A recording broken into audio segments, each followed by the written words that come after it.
दोस्तों जय श्री कृष्ण। अग्नि पुराण अध्याय 61 से 65। अध्याय 61 मंदिर के द्वारों का अभिषेक और ध्वजा का निर्माण। प्रभु ने कहा, मैं भगवान विष्णु के शुद्धिकरण स्नान का वर्णन करूंगा।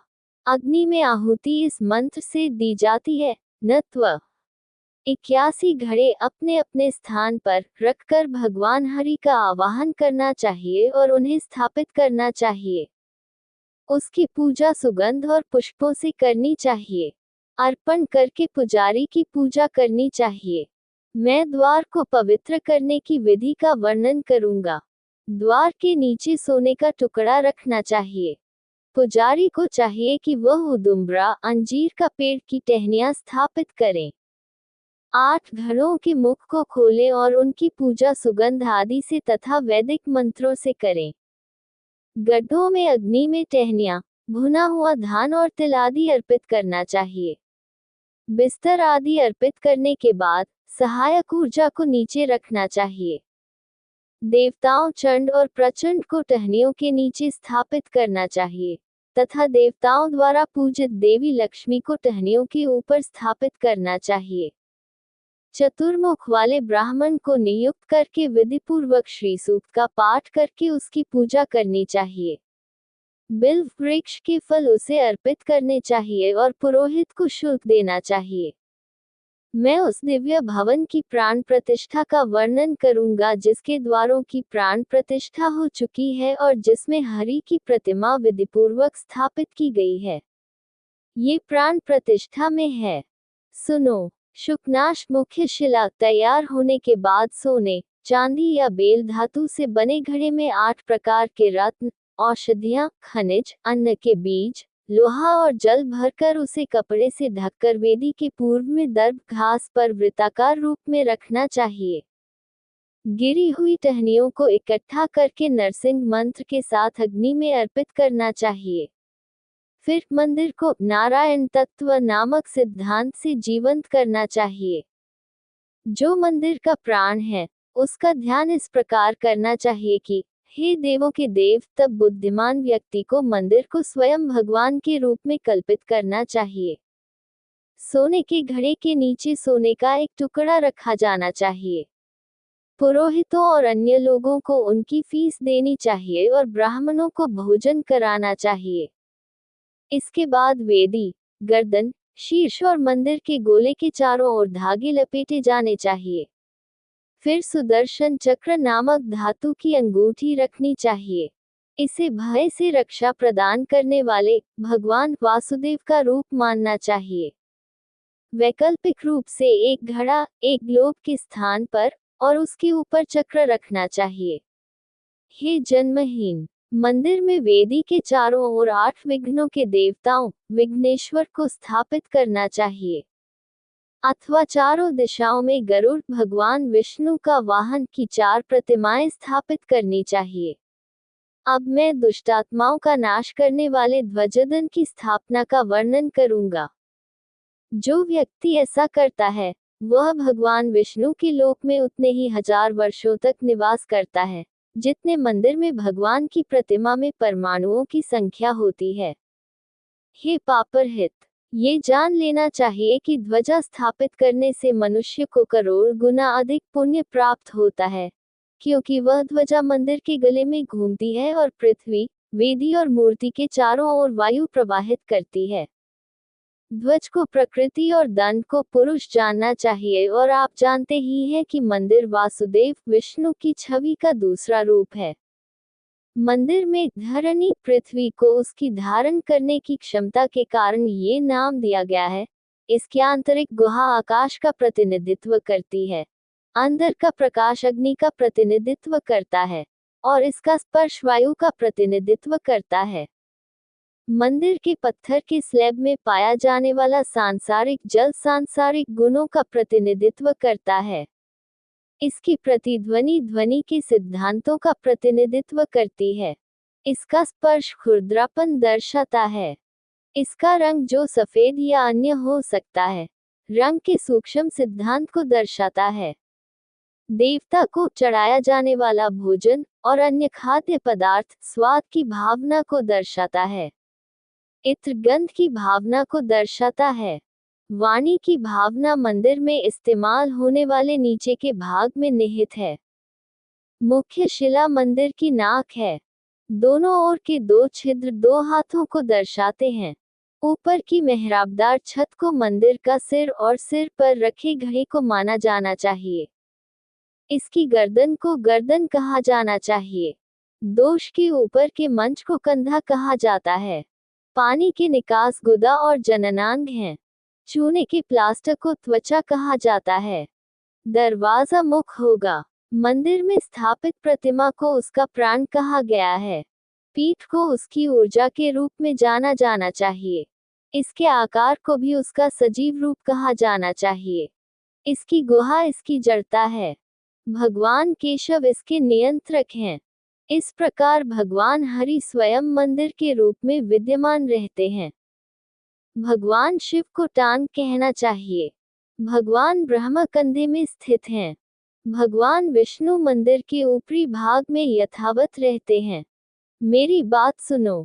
मैं एक ध्वजा के माध्यम से मंदिर के अभिषेक का वर्णन करूंगा। दिव्य अस्त्रों के चिन्हों से युक्त ध्वजाएं स्थापित करके देवताओं ने राक्षसों को पराजित किया। घड़े मंदिर का आकार वाला भाग को सबसे ऊपर रखना चाहिए और उसी के ऊपर ध्वज स्थापित करना चाहिए। स्तंभ की ऊंचाई प्रतिमा की आधी या एक तिहाई होनी चाहिए। ध्वज पर 8 या 12 त्रिज्याओं का एक चक्र बना होना चाहिए। बीच में वृत्त के अंदर नरसिंह विष्णु का रूप या गरुड़ तार्क्ष्य की आकृति होनी चाहिए। ध्वज के डंडे पर कोई कट नहीं होना चाहिए। डंडे की लंबाई इमारत की चौड़ाई के माप के रूप में कही जाती है। इसे छत के आधे हिस्से या उसके एक तिहाई हिस्से के बराबर बनाया जाना चाहिए। अन्यथा ध्वजदंड को द्वार की लंबाई से दुगना बनाया जाना चाहिए। ध्वजदंड को दिव्य भवन के उत्तर पूर्व या उत्तर पश्चिम में लगाया जाना चाहिए। ध्वज रेशमी कपड़े का बना होना चाहिए, एक या कई रंगों का। इसे घंटियों, चौड़ियों और छोटी घंटियों से सजाया जाना चाहिए। इसे पापों का नाश करने वाला कहा जाता है। जो ध्वज जमीन को छूता है और जिसके सिरे पर एक हाथ की चौड़ाई होती है या जिसके आधार पर उसकी लंबाई का 1/4 हिस्सा होता है, उसे महाध्वज कहते हैं। इसकी पूजा करने पर यह सभी चीजें प्रदान करता है। बैनर की माप डंडे की आधी होनी चाहिए। चौड़ाई 20 अंगुल होनी चाहिए। प्रतिमा की प्रतिष्ठा से संबंधित सभी संस्कार चक्र, ध्वजा और दंड की प्रतिष्ठा के लिए किए जाने चाहिए। उन्हें शेड में स्नान कराना चाहिए। पुरोहित को चाहिए कि वह पहले बताए गए सभी संस्कार विधि पूर्वक करे, सिवाय नेत्र खोलने के। प्राण प्रतिष्ठा विधि पूर्वक करनी चाहिए तथा उन्हें विश्राम की स्थिति में छोड़ देना चाहिए। फिर विद्वान पुरोहित को चाहिए कि वह चक्र में सहस्रशीर्ष नामक स्तोत्र मानसिक रूप से स्थापित करे। फिर सुदर्शन मंत्र और मन के तत्व को स्थापित करे। यह मानसिक रचना द्वारा जीवन से युक्त कहा जाता है। हे देवों में श्रेष्ठ, केशव आदि विष्णु के विभिन्न रूपों को इसकी तीलियों में नियुक्त किया जाना चाहिए। पुरोहित को नाभि और कमल के प्रत्येक चाप पर 25 तत्व स्थापित करने चाहिए। ब्रह्मांड का प्रतिनिधित्व करने वाले नरसिंह विष्णु का नरसिंह रूप के रूप को कमल के मध्य में स्थापित करना चाहिए। ध्वज में सकल भागों से युक्त रूपों को प्राणवान आत्मा मानकर स्थापित करना चाहिए। निष्कल अविभाजित रूप वाले भगवान हरि का ध्यान करके उन्हें ध्वज में स्थापित करना चाहिए। ध्वजा के रूप में प्रकट होने वाली शक्तियां बाला और अबला का ध्यान करना चाहिए। ध्वजा को शेड में रखकर उसकी पूजा करनी चाहिए तथा गड्ढे में आहुति देनी चाहिए। घड़े के ऊपर स्वर्ण कलश रखकर, मंदिर के शिखर पर 5 प्रकार के रत्न रखकर, उसके नीचे स्वर्ण चक्र रखकर उस चक्र का मंत्र बोलना चाहिए। चक्र को पारे से धोकर नेत्र आवरण से ढक देना चाहिए।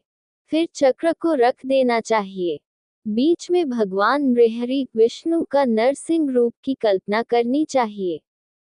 ओम क्षौ। भगवान नरसिंह को नमस्कार।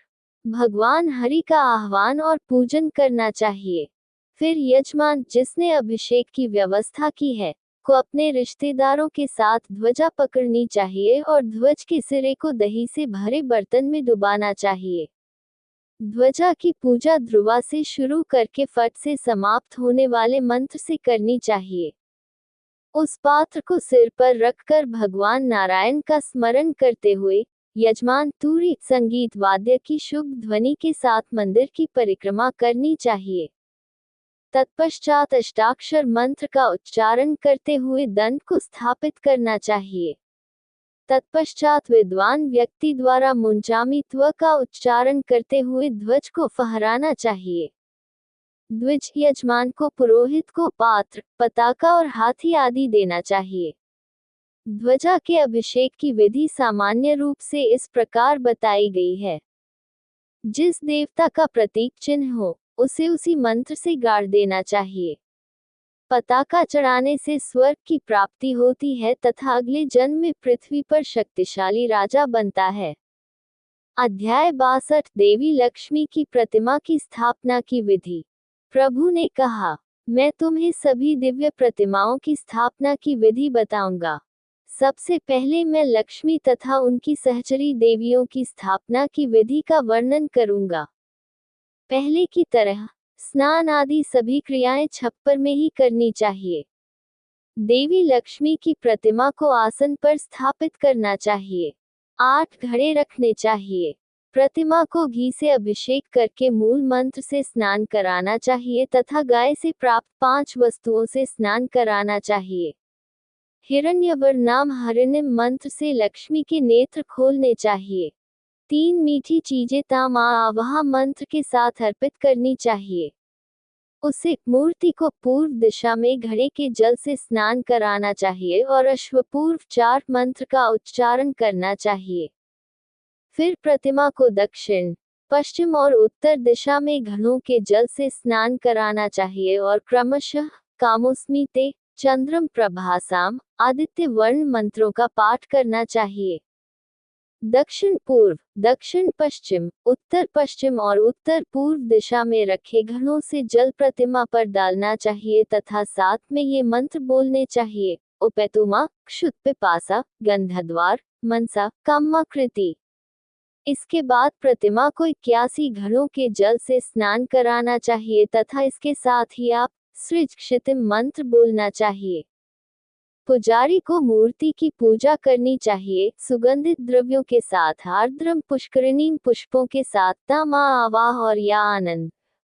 देवी की पूजा शयंती यान से करनी चाहिए तथा उनकी उपस्थिति श्री सूक्त से पूरी होती है। उनकी चेतना का आह्वान किया जाता है तथा देवी के मुख्य मंत्र से उनकी पूजा की जाती है। श्री सूक्त के साथ 1000 या 100 कमल पुष्प या करवीर पुष्प को शेड के अग्निकुंड में अर्पित करना चाहिए। श्री सूक्त के साथ ही घर का सामान अर्पित करना चाहिए। तत्पश्चात पूर्व वर्णित विधि से भवन की प्राण प्रतिष्ठा करनी चाहिए। मंत्र के उच्चारण के साथ आसन बनाना चाहिए। तत्पश्चात देवी की स्थापना की जाती है। श्री सूक्त से उनकी उपस्थिति पूर्ण होती है। पूर्वोक्त सभी स्तोत्रों का उच्चारण पहले की भांति करना चाहिए। प्रतिमा में चेतना का आह्वान करके मुख्य मंत्र द्वारा उसकी उपस्थिति पूरी की जाती है। पुजारी और ब्राह्मणों को भूमि, सोना, वस्त्र, गाय और भोजन भेंट करना चाहिए। अन्य सभी देवी देवताओं की प्रतिमाएं भी इसी प्रकार स्थापित करनी चाहिए। जो इस प्रकार आह्वान और प्रतिष्ठा करता है वह स्वर्ग जाता है। अध्याय 63 अन्य देवी देवताओं की स्थापना की विधि। भगवान ने कहा, गरुड़ विष्णु का वाहन, ब्राह्मण नृहरि विष्णु का नरसिंह रूप और सुदर्शन चक्र की स्थापना अर्थात प्रतिष्ठा भगवान विष्णु की तरह ही उनके संबंधित मंत्रों के साथ की जानी चाहिए।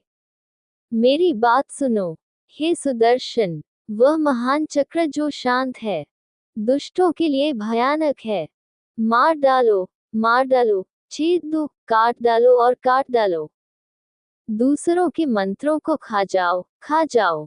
दुष्ट आत्माओं को खा जाओ, डराओ डराओ। हूँ फट सुदर्शन को नमस्कार। इस मंत्र से चक्र की पूजा करने से युद्ध में शत्रुओं का नाश होता है। ओम क्षो नरसिंह पुरुष सिंह, भयंकर रूप वाले, जले जले धधके स्वाहा। ओम क्षो भगवान नरसिंह को नमस्कार है। करोड़ों सूर्यों के समान तेजस्वी, गदा, पंजे और दांतों से सुसज्जित। जब भयानक और अस्त व्यस्त आल तूफान में बेतहाशा नृत्य कर रहे हों, तब भी जो तुरही के समान ध्वनि के साथ प्रकट होते हैं और जिन्होंने समुद्र को आंदोलित कर दिया है, जो सभी मंत्रों से बचाते हैं। हे भगवान नरसिंह, आप आएं। दिव्य सत्य को सार्वभौमिक, व्यक्तिपरक और वस्तुनिष्ठ के रूप में प्रकट करें। अपना मुंह खोलो, हमला करो, दहाड़ो और अपनी सिंह जैसी आवाज निकालो। काट डालो, भगा दो, सभी प्रकार के मंत्रों में भेद जाओ। मार डालो, काट डालो, एक साथ ढेर कर दो, उखाड़ दो, खोल दो, तोड़ डालो, फोड़ दो। हे विष्णु, तीनों लोकों को वश में करने वाले त्रैलोक्य मोहन भगवान की प्रतिमा को त्रैलोक्य मोहन तीनों लोकों को वश में करने वाले ऊपर वर्णित नामक मंत्रों के साथ स्थापित करना चाहिए। प्रतिमा को 2 या 4 भुजाओं वाला बनाना चाहिए, दाहिने हाथ में गदा पकड़े हुए तथा आशीर्वाद देते हुए। चक्र को बाईं ओर की ऊपरी भुजा में तथा शंख को नीचे की भुजा में रखना चाहिए। दोनों दाहिने हाथों में श्री धन तथा पुष्टि पोषण के साथ साथ बल और कल्याण प्रदान करना चाहिए। विष्णु, वामन विष्णु का बौना रूप वैकुंठ, हयास विष्णु का अश्वमुखी रूप और अनिरुद्ध की प्रतिमाएं किसी शेड, घर या भवन में स्थापित की जानी चाहिए। विष्णु के स्वरूपों जैसे मछली आदि की प्रतिमाएं जल में स्थापित करनी चाहिए। संकर्षण, विश्वरूप लिंग, रुद्र का रूप, शिव का उभयलिंगी रूप, अर्धनारीश्वर हरि, विष्णु, शंकर, शिव, दिव्य माताएं, भैरव, सूर्य, ग्रह, विनायक, इंद्र आदि द्वारा पूजित गौरी, शिव की पत्नी बला और अबला की प्रतिमाएं भी इसी प्रकार स्थापित करनी चाहिए। मैं पुस्तकों की प्रतिष्ठा, पुस्तक प्रतिष्ठा, पुस्तकाना प्रतिष्ठा तथा उन्हें लिखने की विधि का वर्णन, स्वास्तिक चिन्ह पर कुशा के आसन पर हस्तलिखित ग्रंथ तथा हस्तलेख की पूजा करके आचार्य को मंत्र तथा भगवान हरि विष्णु की पूजा करनी चाहिए।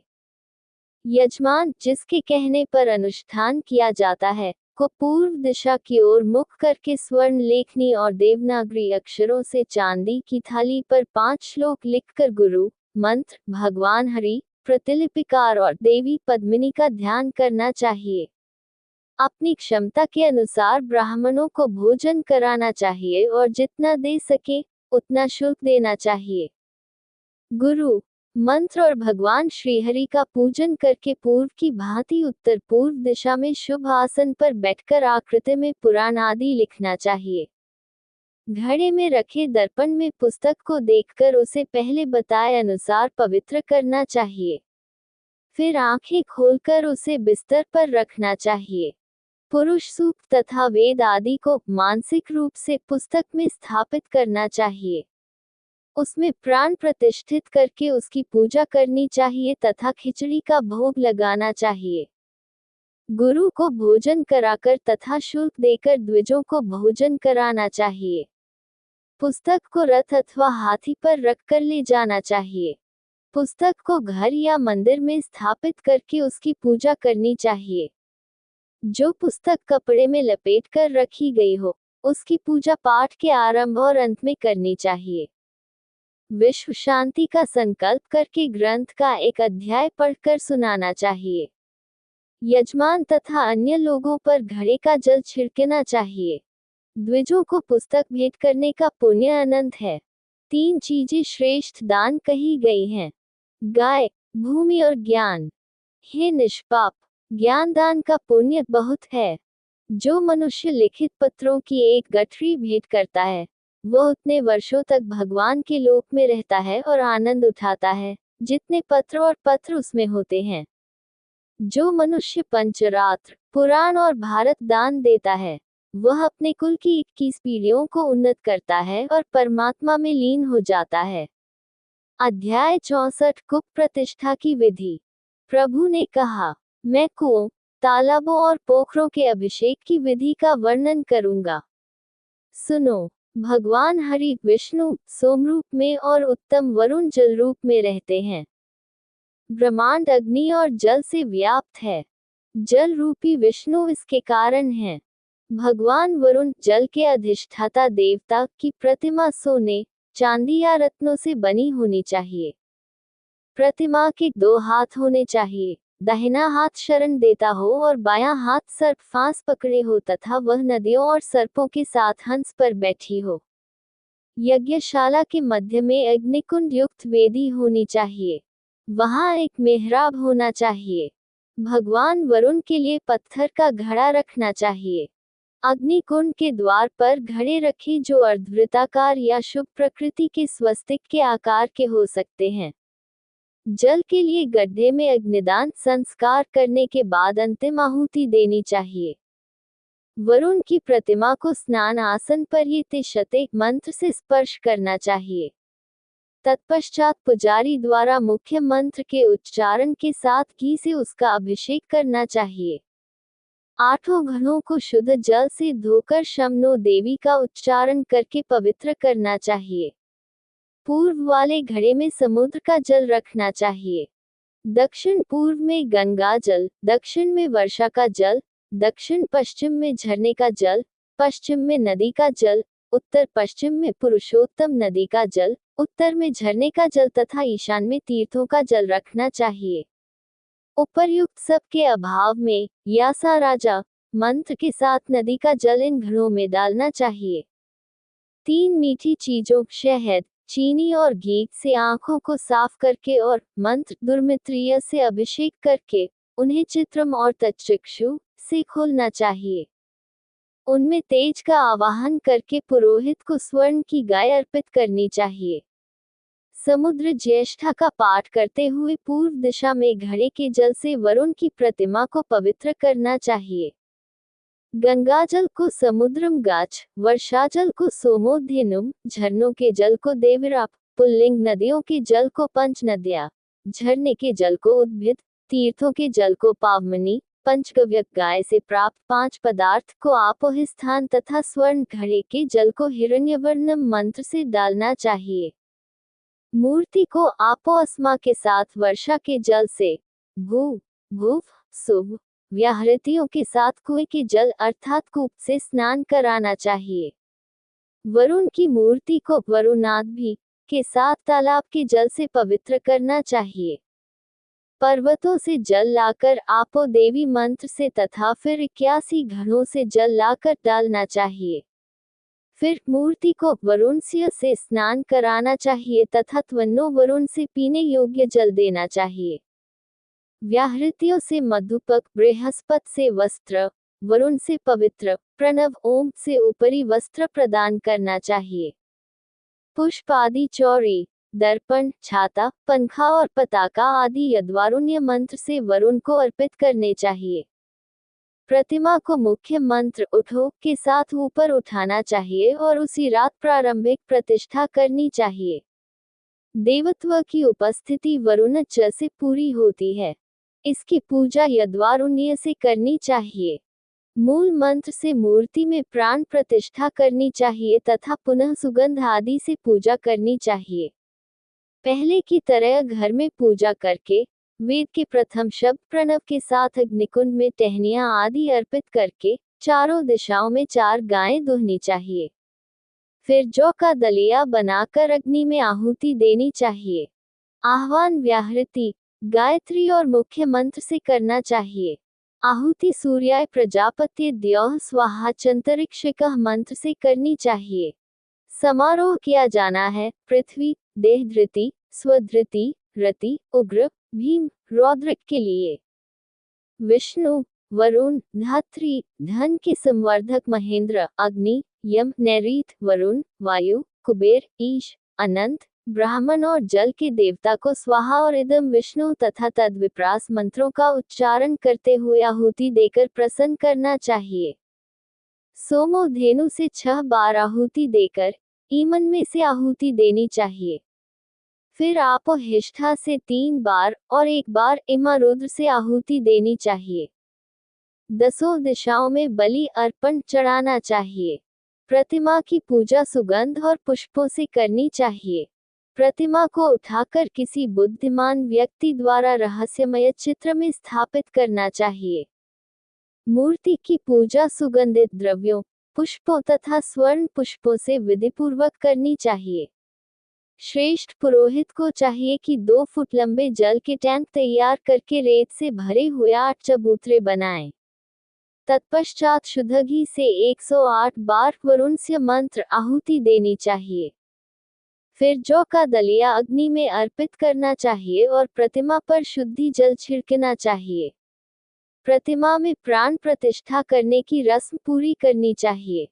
भगवान वरुण का ध्यान करना चाहिए, जिसमें देवी गौरी तथा नर नारी नदियों का समूह विद्यमान है। तत्पश्चात ओम वरुणाय नमः मंत्र से पूजन करके समीप लाने का कार्य करना चाहिए। मूर्ति को हाथी आदि की पीठ पर उठाकर तथा 8 शुभ वस्तुओं ब्राह्मण, गाय, अग्नि, स्वर्ण, घड़ा, सूर्य, जल और राजा के साथ घुमाना चाहिए। आपोहिष्ठा 35 का उच्चारण करते हुए उस घड़े के जल में विसर्जित करना चाहिए, जिसमें 3 मीठी चीजें डाली गई हों। प्रतिमा को तालाब के बीच में अदृश्य रूप से स्थापित करना चाहिए। पुजारी को स्नान करना चाहिए और वरुण का ध्यान करना चाहिए, जो आदि अंत के रूप में जाना जाता है। अग्नि के मूल अक्षर से उसे शुद्ध करके राख को पृथ्वी पर बिखेर देना चाहिए। सारा जगत जल से बना है, इसलिए जल के स्वामी का ध्यान किया जाता है। कुंड के मध्य में आयताकार, अष्टकोणीय या वृत्ताकार आकार की यज्ञ चौकी स्थापित करनी चाहिए।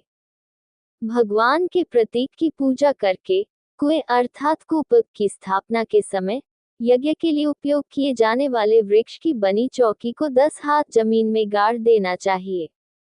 चौकी के नीचे सोना और फल रखना चाहिए। कुएं में इसे पानी के बीच में 15 हाथ, तालाब में 20 हाथ और तालाब में 25 हाथ गहराई तक गाड़ना चाहिए।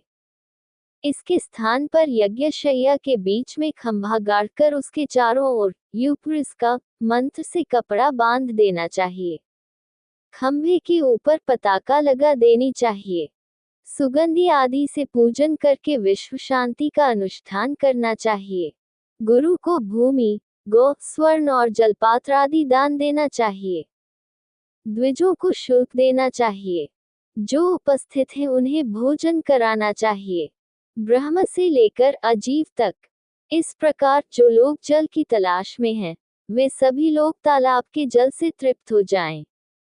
इन शब्दों के उच्चारण के साथ जल दान करना चाहिए। फिर गाय से प्राप्त 5 चीजें पानी में डाल देनी चाहिए।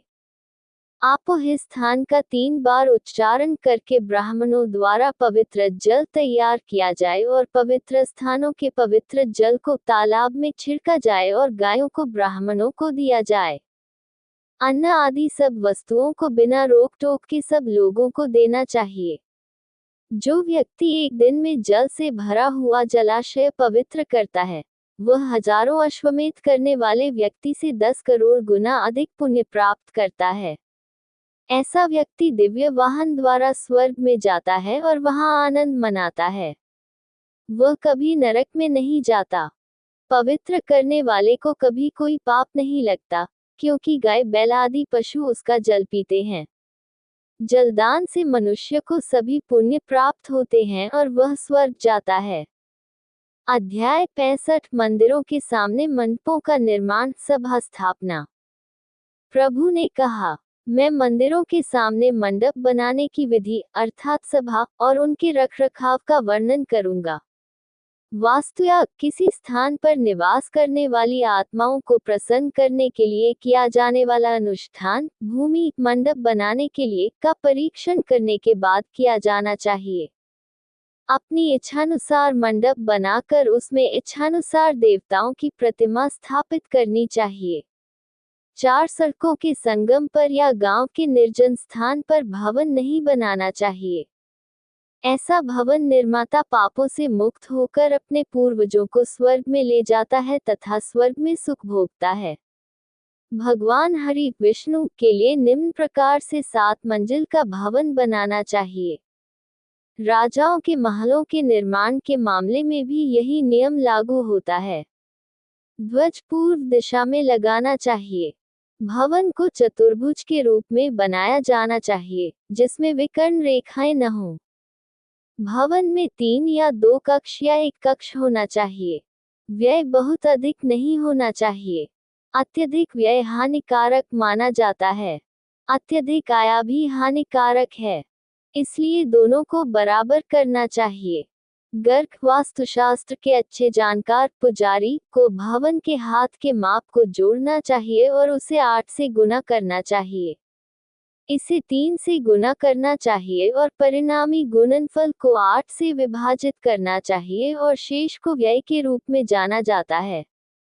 वैकल्पिक रूप से, भवन के हाथ के माप के योग को 3 से विभाजित करने और इसे 8 से गुना करने पर परिणामी को ध्वज, बैनर आदि के रूप में जाना जाता है। पताका, ऊंट, सिंह, कुत्ता, बैल, गधा, हाथी और कौवा या अठया कहे गए हैं। 3 मंजिल वाले मकान में उत्तर और पूर्व को छोड़कर 3 मंजिल बनाना श्रेयस्कर है। विपरीत दिशा में स्थित भवन के साथ दक्षिण दिशा में हमेशा 2 भवन होंगे। दक्षिण दिशा में 1 मंजिला इमारत हो सकती है या पश्चिम दिशा में 2 1 मंजिला इमारतें हो सकती हैं। अन्य प्रकार की इमारतें भय उत्पन्न करती हैं। सभी दोषों से रहित 4 मंजिलों वाला भवन सदैव प्रशंसनीय होता है। द्वार, चबूतरा और सांचे के बिना 1 मंजिल या 7 मंजिलों वाला भवन बनाया जा सकता है। देवताओं की मूर्तियों वाले भवनों को देवताओं के लिए विधिपूर्वक पवित्र करना चाहिए। प्रतिमा स्थापना के लिए वर्णित विधि से भवन को पवित्र करना चाहिए। पवित्र करने वाले को हर्बल जल से स्नान करना चाहिए तथा शुद्ध और सतर्क होकर ब्राह्मणों को मिठाई खिलानी चाहिए। फिर उसे घड़ों और तोरणों से सुसज्जित भवन में प्रवेश करना चाहिए तथा गाय की पीठ पर हाथ रखकर ब्राह्मणों की समृद्धि की कामना करनी चाहिए। फिर गृहस्थ को ज्योतिषियों का सम्मान करके घर में प्रवेश करना चाहिए। समृद्धि के लिए निम्न मंत्र का जाप करना चाहिए। ओम, हे माता पृथ्वी, वशिष्ठ से संबंधित आप वसुओं, अर्ध दिव्य प्राणियों और लोगों के साथ आनंदित हों। भार्गव राक्षसों के गुरु शुक्र की पुत्री की जय हो, जो अपनी संतानों को सफलता प्रदान करती हैं। सिद्ध देवी, अंगिरस की संबंधी, आप मुझे मेरे हृदय की इच्छा प्रदान करें। हे शुभ ऋषि कश्यप से संबंधित, मेरी बुद्धि को उत्तम बनाओ। सभी जड़ी बूटियों से संपन्न, सभी रत्नों और जड़ी बूटियों से घिरी हुई, चमकती हुई, आनंदित, वशिष्ठ से संबंधित, आप यहाँ मनोरंजन करें। प्रजापति ब्राह्मण की पुत्री, हे देवी, सभी अंगों में सुंदर, कुलीन, सुंदर, अनुशासन का कठोर पालन करने वाली, जो कश्यप से संबंधित है, आप इस घर में आनंद लें। हे महान गुरुओं द्वारा पूजित, सुगंध और मालाओं से सुशोभित, समृद्धि प्रदान करने वाली, हे देवी, भार्गव की पुत्री, आप इस घर में आनंद मनाएं। आदि तत्व, अकथनीय, सिद्ध, हे ऋषि अंगिरस की पुत्री, हे ईंटों की देवी, मैं आपकी स्थापना करता हूँ। आप मुझे मेरी इच्छाएं प्रदान करती हैं। क्षेत्रों, स्थान और घर के स्वामियों से घिरी हुई, आप पुरुषों, धन, हाथी, घोड़े और गाय को आगे बढ़ाने वाली हों। अगली वीडियो देखने के लिए आप चैनल सब्सक्राइब जरूर करें और लाइक करें और कमेंट करें। जय श्री राधा कृष्ण।